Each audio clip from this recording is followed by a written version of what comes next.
Guys, running out of time in exam ये बहुत सारे स्टूडेंट्स के साथ होता है। अब ऐसा क्यों होता है उसकी भी बात कर लेते हैं।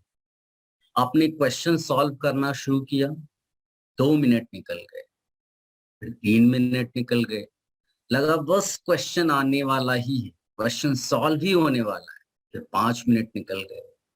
अब कैसे छोड़ दें? अब तो इतना टाइम भी वेस्ट हो गया, अब तो क्वेश्चन सॉल्व करके ही छोड़ूंगा।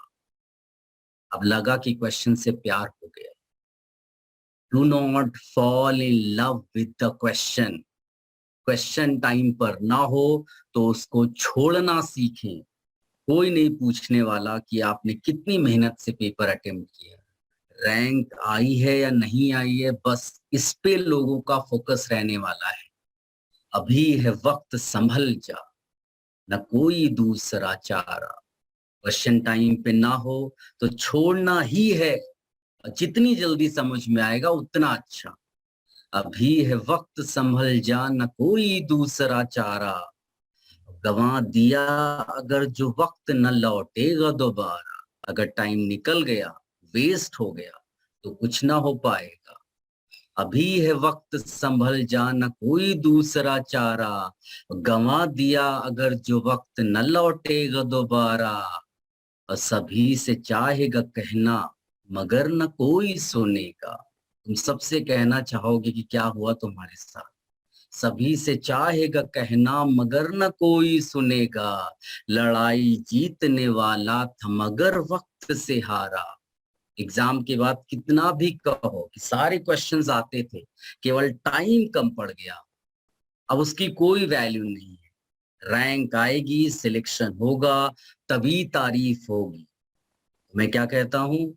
अभी है वक्त, संभल जा, न कोई दूसरा चारा।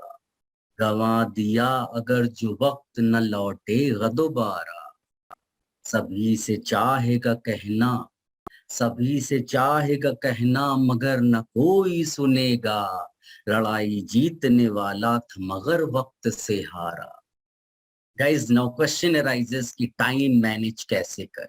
सबसे पहले जब पेपर आपके सामने आया तो इंस्ट्रक्शंस को ध्यान से पढ़ो। गिवन टाइम को गिवन क्वेश्चन से डिवाइड करो। पर क्वेश्चन कितना टाइम मिल रहा है पता करो, क्योंकि किसी भी क्वेश्चन में अगर उससे 1 या 2 मिनट ज्यादा लगा तो तुरंत छोड़ दो। याद रखना कि हर एक सब्जेक्ट या कहूं कि हर एक टॉपिक के जो क्वेश्चंस होते हैं उनमें एक जैसा टाइम नहीं लगता। जैसे अगर मैं जेई के पेपर की बात करूं तो मैथ्स के क्वेश्चंस में ज्यादा टाइम लगता है, फिजिक्स में एवरेज, और केमिस्ट्री में अगर बोले तो फिजिकल केमिस्ट्री में ज्यादा, ऑर्गेनिक इनऑर्गेनिक में बहुत ही कम टाइम में क्वेश्चंस हो जाते हैं। तो क्वेश्चंस अटेम्प्ट करने से पहले पूरे पेपर को क्विकली देख लो। 1 आवर के पेपर के लिए 5 मिनट से ज्यादा मत देखना। फिर क्वेश्चंस को आइडेंटिफाई कर लो, जो इजी क्वेश्चंस लगे उन्हें पहले अटेम्प्ट कर लो। कोई जरूरी नहीं है कि क्वेश्चन सीक्वेंस में करे जाए। जिन टाइप की क्वेश्चंस की प्रैक्टिस तुमने पहले सीखी हुई है, जिन टॉपिक्स के क्वेश्चंस की प्रैक्टिस तुमने पहले सीखी है, उन्हें पहले अटेम्प्ट करें। क्वेश्चंस आएंगे तो कॉन्फिडेंस लेवल बढ़ेगा। गाइस, दो चीजें होती है, एक स्कोरिंग और एक फेवरेट। जरूरी नहीं कि जो टॉपिक या सब्जेक्ट आपका फेवरेट हो वो स्कोरिंग भी हो। जैसे मान लो कि मैथ्स की बात करते हैं, आपका फेवरेट है और केमिस्ट्री स्कोरिंग सब्जेक्ट है, तो क्वेश्चंस जो केमिस्ट्री के उनको पहले अटेम्प्ट कर सकते हैं। कोई भी क्वेश्चन करने से पहले 10 सेकंड कुछ प्लान करो, कॉन्सेप्ट्स के बारे में सोचो। और अगर एलिमिनेशन मेथड से कुछ ऑप्शंस एलिमिनेट हो जाते हैं तो पहले आप उन ऑप्शंस को एलिमिनेट कर दो। गाइस, जरूरी नहीं कि आप एब्सोल्यूट वे में ही आंसर निकालें। और एक और बात, बीच बीच में घड़ी देखते रहे। अगर एवरेज टाइम से 2 मिनट ऊपर लग रहा है तो दिमाग की बत्ती जलनी चाहिए। छोड़ दो क्वेश्चन, बाद में वापस अटेम्प्ट करना। बेटा, क्वेश्चन सॉल्व करते समय पेन पेपर कम से कम यूज करो, वरना टाइम खराब होगा। जितना ओरली करोगे उतना अच्छा। और इसकी प्रैक्टिस तुम्हें पहले से ही मॉक टेस्ट के टाइम से करनी है। Guys, read question careful.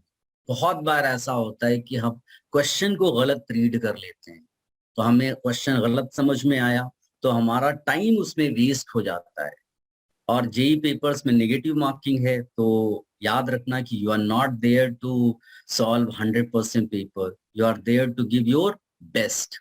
और एक और बात, अगर 2-4 क्वेश्चन लाइन से ना आए तो पैनिक नहीं होना, क्योंकि पैनिक करोगे तो अगले 2-4 क्वेश्चंस भी गलत हो जाएंगे और टाइम भी ज्यादा लगेगा। और ये जो पर क्वेश्चन टाइम का फंडा है ना, ये आपको पूरे पेपर में अप्लाई करना है, इसीलिए बीच बीच में आपको घड़ी देखनी है। लास्ट में एक बार फिर बोल दूं, do not fall in love with the question, time की इंपॉर्टेंस को समझ। All the best.